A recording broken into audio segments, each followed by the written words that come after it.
જનના ઓપરેશનના લાભાર્થીઓ તો હોસ્પિટલ પહોંચ્યા પરંતુ તબીબો હાજર જ ન રહ્યા। વાત સુરતના ઉમરપાડા રેફરલ હોસ્પિટલની છે। લાભાર્થીઓનો આરોપ છે કે ગઈકાલે ઓપરેશન માટે દર્દીઓ રેફરલ હોસ્પિટલ પહોંચ્યા પરંતુ ગઈકાલે આખો દિવસ ડોક્ટરની ટીમ આવી જ નહોતી। એટલું જ નહીં, બાળકો મહિલાઓ માટે નાસ્તાની પણ વ્યવસ્થા નહોતી કરાઈ। દર્દીઓ ભૂખ્યા તરસ્યા હેરાન થયા। આ મામલે જિલ્લા આરોગ્ય વિભાગના જવાબદારો સામે કાર્યવાહી કરે તેવી માંગણી કરાઈ છે।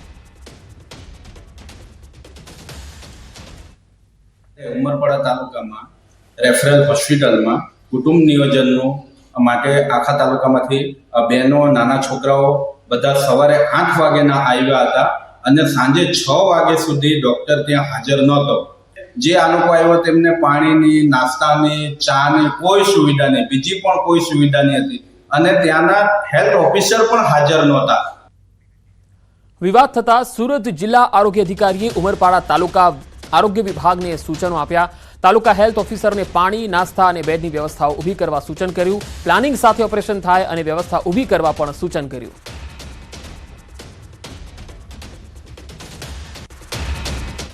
સીએચસી ઉમરપાડામાં જે કુટુંબ નિયોજનના ઓપરેશન માટે લાભાર્થીઓને બોલાવવામાં આવ્યા હતા એ બાબતે ટીએલ સર્જન મોડા આવતા ઓપરેશન મોડા થયા હતા એ બાબતની જાણકારી મને મળી હતી। એ બાબતમાં ટીએચઓ શ્રીને પાણી, નાસ્તા અને અન્ય બેડની સુવિધા કરવા માટે જણાવવામાં આવ્યું છે અને હવે પછી સારી રીતે ટીએલના ઓપરેશનો થાય એ રીતે પ્લાનિંગ કરવા માટે જણાવ્યું છે। કારણમાં ગરમાવો આવી ગયો। એપીએમસીના પૂર્વ ચેરમેને અરવિંદ પટેલનું રાજીનામું। ભાજપ વ્યાપાર સેલના સંયોજક પદેથી રાજીનામું આપ્યું છે। એપીએમસીની ચૂંટણીમાં મેન્ડેટ કપાતા રાજીનામું ધરી દીધું છે। મેન્ડેટ કપાવાથી હું વ્યથિત છું એવું પણ અરવિંદ પટેલ બોલી રહ્યા છે। નારણ કાકાએ પુત્રને મેન્ડેટ અપાવ્યું। સાંસદ ધારાસભ્ય પર લગાવ્યા આરોપ। પોતાના માણસોની ચિંતા કરી, કાર્યકર્તાઓની ચિંતા નથી કરી। કિરીટ પટેલે અન્યાયનું વલણ અપનાવ્યું। પાર્ટીએ કદર ન કરી એટલે રાજીનામું આપ્યું એવું તેમણે કહ્યું હતું।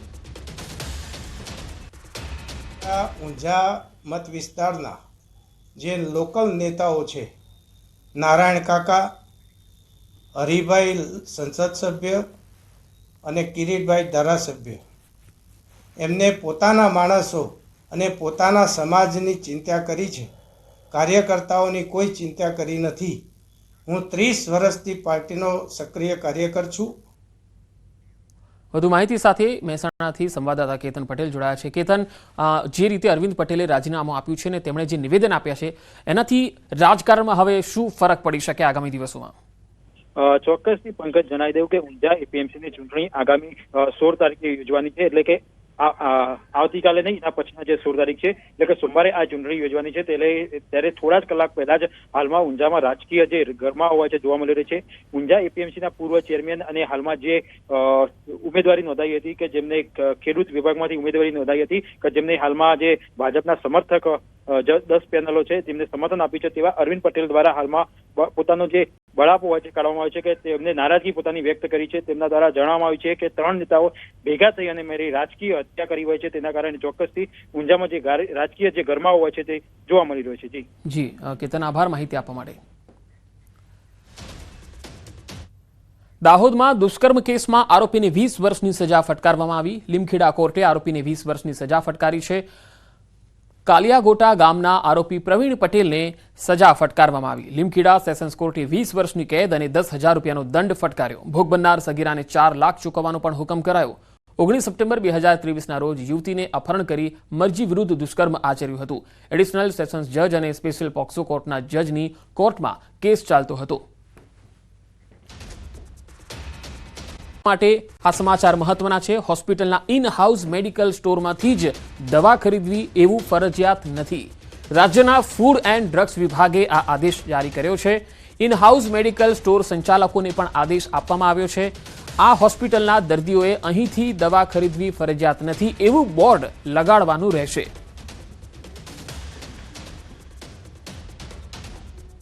રાજ્યના નાગરિકોને જે ફરજ પાડવામાં આવતી હતી કે દવાઓ અમુક હોસ્પિટલોમાં સ્ટોરમાંથી જ લેવી, તો એનાથી ઘણી વખત એ બ્રાન્ડેડ દવા હોય, એમઆરપી ખૂબ ઊંચી હોય તો કોઈ વાર એને આર્થિક નુકસાન પણ થતું હોય।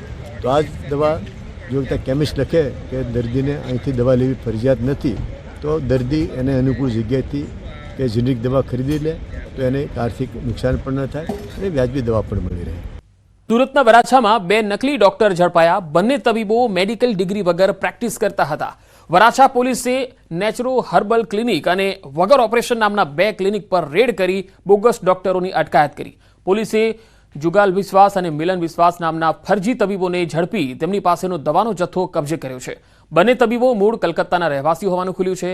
આ તબીબો ગુપ્ત રોગ, બાબાસીર, હાઇડ્રોશીલ સહિતના રોગોની સારવાર કરી લોકોના આરોગ્ય સાથે ચેડા કરતા હતા.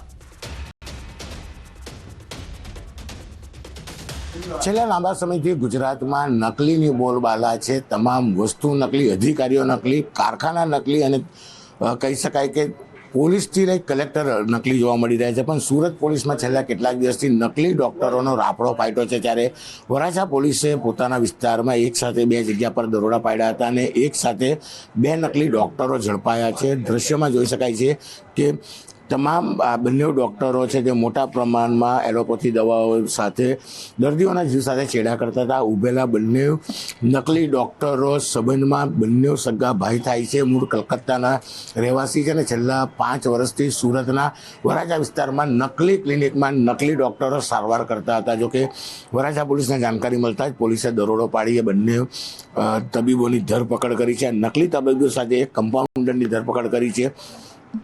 કહી શકાય કે મોટા પ્રમાણમાં એલોપેથી દવા તેમની પાસેથી મળી છે. તેમની પાસે કોઈ પણ ડિગ્રીઓ ન હોવા છતાં તે દર્દીઓના જીવ સાથે ચેડા કરતા હતા. હાલ તો પોલીસે આ બંને તબીબોની ધરપકડ કરી તેમના વિરુદ્ધ કાયદેસરની કાર્યવાહી શરૂ કરી છે. પણ છેલ્લા કેટલાક દિવસથી સુરતમાં નકલી ડૉક્ટરો અને નકલી ડિગ્રી સાથેના ડૉક્ટરો પકડવાનો સિલસિલો યથાવત જોવા મળી રહ્યો છે. કેમેરામેન ભરત બ્રહ્મભટ્ટ સાથે કીર્તેશ પટેલ, ન્યૂઝ 18 ગુજરાતી, સુરત. બંને નકલી ડૉક્ટરો જુગલ વિશ્વાસ અને બીજો ડૉક્ટર જે હતો કમ્પાઉન્ડર રાજેશ અને મિલોન વિશ્વાસ, આ બંને ત્યાં નકલી ક્લિનિક ચલાવતા હતા. ત્યાં એલોપેથિક શિડ્યુલ એચ ટાઈપની અમુક ડ્રગ્સ દવાઓ પણ મળેલી છે. અમદાવાદના ખ્યાતિકાંડમાં વધુ એક આરોપીની ધરપકડ કરવામાં આવી છે. આ આરોપી મહિલા છે અને ક્રાઇમ બ્રાન્ચે રાજસ્થાનથી તેની ધરપકડ કરી છે. રાજશ્રી કોઠારી નામની આ મહિલા છે જેની રાજસ્થાનથી ધરપકડ કરાઈ છે. ખ્યાતિ હોસ્પિટલમાં રાજશ્રી કોઠારી ભાગીદાર હોવાનું તપાસમાં ખુલ્યું છે. ત્યારે પોલીસ તેમની પણ પૂછપરછ કરી શકે છે. પોલીસની પૂછપરછમાં વધુ કેટલીક હકીકતો અથવા વધુ કેટલીક કડીઓ મળે તેવી શક્યતા છે. આરોપી રાજશ્રી કોઠારીની રાજસ્થાનથી ધરપકડ કરાઈ છે. ક્રાઇમ બ્રાન્ચની ટીમ હવે તેમની સામે પણ કાયદાકીય સકંજો મજબૂત કરશે. કેટલીક પૂછપરછ પણ કરી શકે છે. કેટલીક હકીકતો પણ બહાર આવે તેવી શક્યતા છે. આ બોરવાવ ગામના એક ખેડૂત યુવકે બનાવેલ ડ્રાયફ્રૂટ ગોળનો સ્વાદ લોકોને દાઢે વળગ્યો છે. ખાસ કરીને શિયાળામાં ગોળની માંગ ખૂબ રહે છે. ડ્રાયફ્રૂટ ગોળ બનાવનાર સંજય શિંગાળાનું કહેવું છે કે અમારા ડ્રાયફ્રૂટ ગોળમાં કાજુ, બદામની સાથે સાથે દેશી ઘી અને આયુર્વેદિક ઓસડિયા નાખવામાં આવે છે. આ ગોળનો સ્વાદ થોડો અડદિયા જેવો લાગે છે. અહીં ફક્ત ડ્રાયફ્રૂટ ગોળની સાથે સાથે સામાન્ય ગોળ તો બનાવવામાં આવે જ છે. સામાન્ય ગોળનો ભાવ 50 થી 55 રૂપિયા પ્રતિ કિલો છે, જ્યારે ડ્રાયફ્રૂટ ગોળનો ભાવ 120 રૂપિયા પ્રતિ કિલો છે. જ્યારે બજારમાં આ ગોળની કિંમત 150 થી વધુની છે. આ ગોળ ફ્રીજની બહાર 3 મહિના સારો રહે છે. આમ ગોળ વધારે મહિના સારો રહી શકે છે, પરંતુ ડ્રાયફ્રૂટ હોવાના કારણે તે ખોરું થવાની શક્યતા રહે છે. હાલ આ ગોળનો સ્વાદ આસપાસના વિસ્તારમાં લોકોને દાઢે વળગ્યો છે.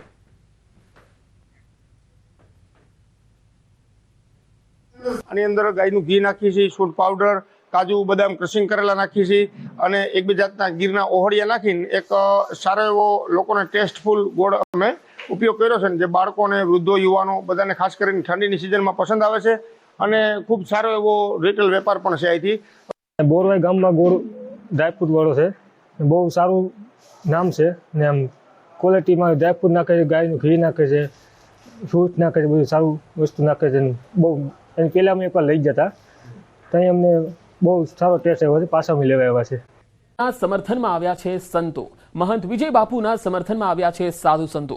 છાયા મંડળના સંતોએ વિજય બાપુ સાથે મુલાકાત કરી. સત્તાધાર ખાતે ધર્મસભા બોલાવવાની લાગણી પણ વ્યક્ત કરી. સાધુ સંતોએ સમર્થન આપતા કહ્યું, સત્તાધારના મહંત વિજય બાપુ એકલા નથી, સંતો તેમની સાથે છે. સત્ય બહાર આવવું જોઈએ. વધુ એક સરકારી કર્મચારી લાંચ લેતા પકડાયો છે. કાર્યપાલક ઇજનેર માર્ગ અને મકાન વિભાગની કચેરીમાં એસીબી દ્વારા છટકું ગોઠવવામાં આવ્યું. R&B વિભાગનો સિનિયર ક્લાર્ક લાંચ લેતા ઝડપાયો છે. રવિ રાજુ મજીઠિયા 5,000ની લાંચ સ્વીકારતા રંગે હાથે ઝડપાયો। ફરિયાદીએ સરકારી ક્વાર્ટર મેળવવા 5 મહિના પહેલા અરજી કરી હતી। ક્વાર્ટર ઉપલબ્ધ ન હોવાથી ફરિયાદીને મકાન ભાડું મેળવવા પ્રમાણપત્રની જરૂર હતી। આ પ્રમાણપત્ર આપવા લાંચની માંગણી કરાઈ હતી। લગ્નના 1 દિવસ પહેલા મોરતિયાએ ખાવી પડી જેલની હવા। લગ્ન પ્રસંગ માટે બુક કરાવેલા હોલમાં રમતો હતો જુગાર।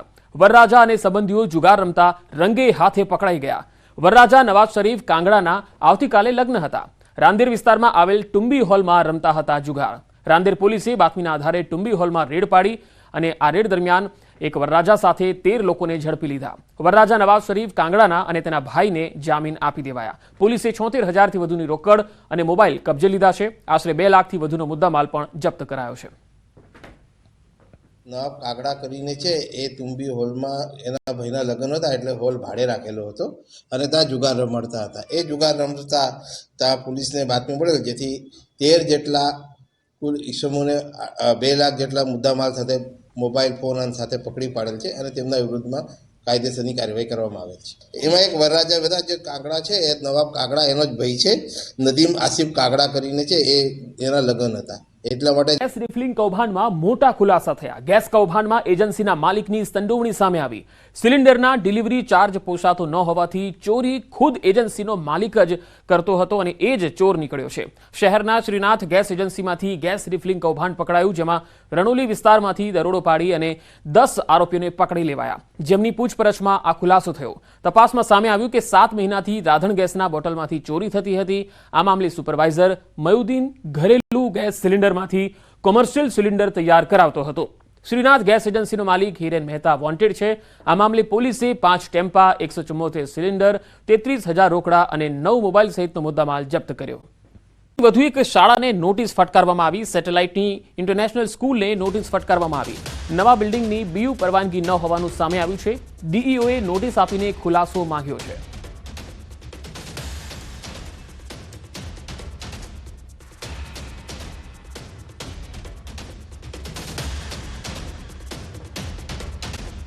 વાત સુરતની। સુરતમાં બોગસ ડોક્ટર પકડાવાનો સિલસિલો યથાવત છે। વરાછા પોલીસના 2 બોગસ ક્લિનિક પર દરોડા, 2 નકલી ડોક્ટર અને એક કમ્પાઉન્ડરની ધરપકડ કરાઈ છે। જુગલ બિસ્વાસ અને મિલન બિસ્વાસની ધરપકડ કરાઈ છે। આ બંને સગા ભાઈઓ છે અને બોગસ ક્લિનિક ચલાવતા હતા। બંને ભાઈ ધોરણ 12 પાસ હતા અને ડોક્ટરના ક્લિનિક પરથી એલોપેથી દવાઓ પણ કબજે કરાઈ છે। તો આ તસવીરોમાં તમે જોઈ શકો છો કે બંને સગા ભાઈઓ અને 12 પાસ છે અને ડોક્ટર બની બેઠેલા આ ડોક્ટરો ક્લિનિક પણ ચલાવતા હતા, દવાઓ પણ આપતા હતા। તેમના આ ક્લિનિકમાંથી દવાઓ પણ કબજે કરવામાં આવી છે। આ નકલી ડોક્ટરો છે અને એક કમ્પાઉન્ડર, એમ કરીને કુલ 3 લોકોની ધરપકડ કરાઈ છે। ઈડી અધિકારીના આપ કનેક્શનના આરોપો પર આપના પ્રદેશ પ્રમુખ ઈસુદાન ગઢવીએ ટ્વીટ કરીને આક્ષેપ કર્યા। ભાજપ સાંસદ સાથે આરોપી અબ્દુલ સત્તારના ફોટો ટ્વીટ કરીને ગઢવીએ આ આરોપ લગાવ્યા। સાથે જ પોલીસ સાથેના આરોપીના ફોટા પણ ટ્વીટ કર્યા છે। તો આ પ્રદેશ પ્રમુખના આક્ષેપોને ભાજપે પણ જવાબ આપ્યો છે। પ્રદેશ ભાજપ પ્રવક્તા યજ્ઞેશ દવે કહ્યું છે કે જાહેર જીવનમાં રહેતા નેતા કોઈને મળે તો તેનો ક્રાઇમ રેકોર્ડ નથી જોવાતો। સાથે જ તેમણે આરોપીએ કરેલા કબૂલાતનામા અંગે પણ મોટો ખુલાસો કર્યો। ભારતીય જનતા પાર્ટીના કોઈ પણ નેતાઓ એ બધા લોકપ્રિય નેતાઓ છે। લોકપ્રિય નેતા પ્રજાની વચ્ચે જતા હોય છે ત્યારે પ્રજાના વ્યક્તિઓ એની સાથે ફોટા પડાવતા હોય છે।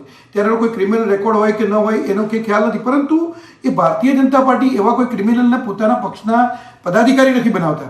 અને કદાચ કોઈ પક્ષનો પદાધિકારી હોય અને કદાચ સરકચૂકથી ક્યાંક કોઈ ક્રિમિનલમાં સંડોવાયેલો હોય તો ભારતીય જનતા પાર્ટી એને બરખાસ્ત કરી અને સજા પણ કરે છે અને એમાં પણ અચકાતી નથી પડતી। અને એમાં જ્યારે નકલી ઈડી બની અને આમ આદમી પાર્ટીનો મહામંત્રી પકડાતો હોય કચ્છનો, ત્યારે ઈસુદાનભાઈ લાજવારી જગ્યાએ ગાજી રહ્યા છે। એ વ્યક્તિ પોતે કબૂલાત કરે છે કે જે હું નકલી ઈડી બનીને પૈસા ખંખેરતો હતો એના 10% ભાગ હું આમ આદમી પાર્ટીના નેતાઓને આપતો હતો ગુજરાતના।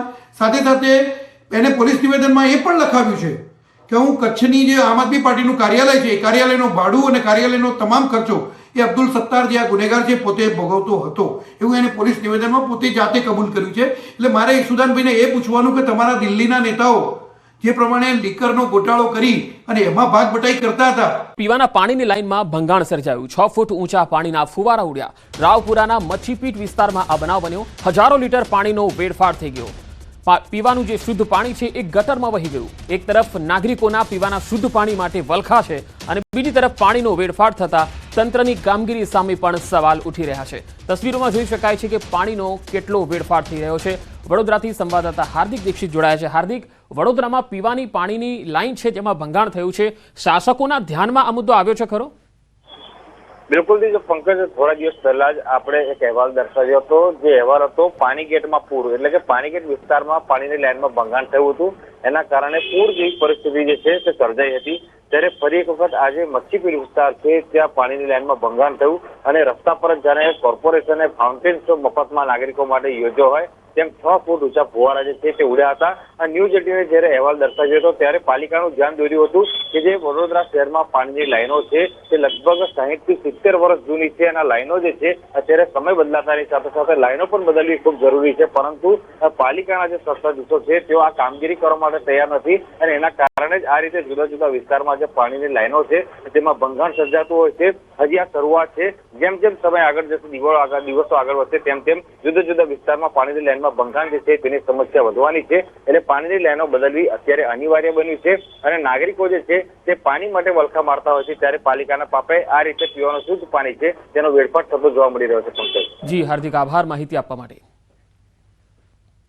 અને ગુજરાતની હદ પર મધદરિયે કોસ્ટગાર્ડનું રેસ્ક્યુ ઓપરેશન. દહાણુના દરિયામાં માછીમારી કરી રહેલી એક બોટમાં અકસ્માતે એક ખલાસીને ઈજા થઈ હતી. ગંભીર ઈજાને કારણે તબિયત લથડતા કોસ્ટગાર્ડના જવાનો તેની મદદથી પહોંચ્યા હતા અને કોસ્ટગાર્ડની ટીમ દ્વારા 10 કિલોમીટર દરિયામાં જઈ અને ઈજાગ્રસ્ત ખલાસીને બોટમાંથી દરિયા કિનારે લાવી દહાણુની હોસ્પિટલમાં સારવાર માટે દાખલ કરાયો હતો. તો આ રેસ્ક્યુનું આખું જે રેસ્ક્યુની ટીમ જે ત્યાં પહોંચી હતી દરિયાની અંદર 10 કિલોમીટર અંદર સુધી ગઈ હતી. વધુ માહિતી સાથે સંવાદદાતા ભરતસિંહ વાઢેર જોડાયા છે. ભરત, કઈ રીતે કોસ્ટગાર્ડે આખું આ રેસ્ક્યુ ઓપરેશન હાથ ધર્યું?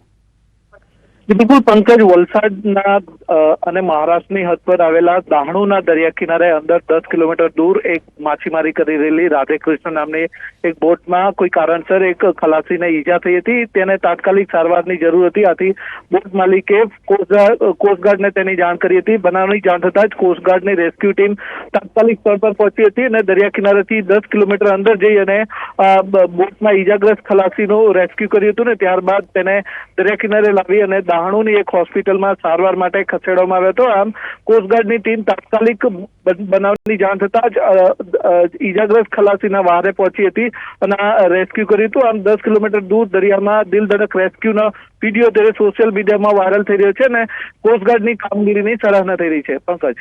જી ભરત, આપ મારી સાથે જોડાયેલા રહેશો. તો મધદરિયે કોસ્ટગાર્ડનું આ રેસ્ક્યુ ઓપરેશન જેના દ્રશ્યો આપ જોઈ શકો છો.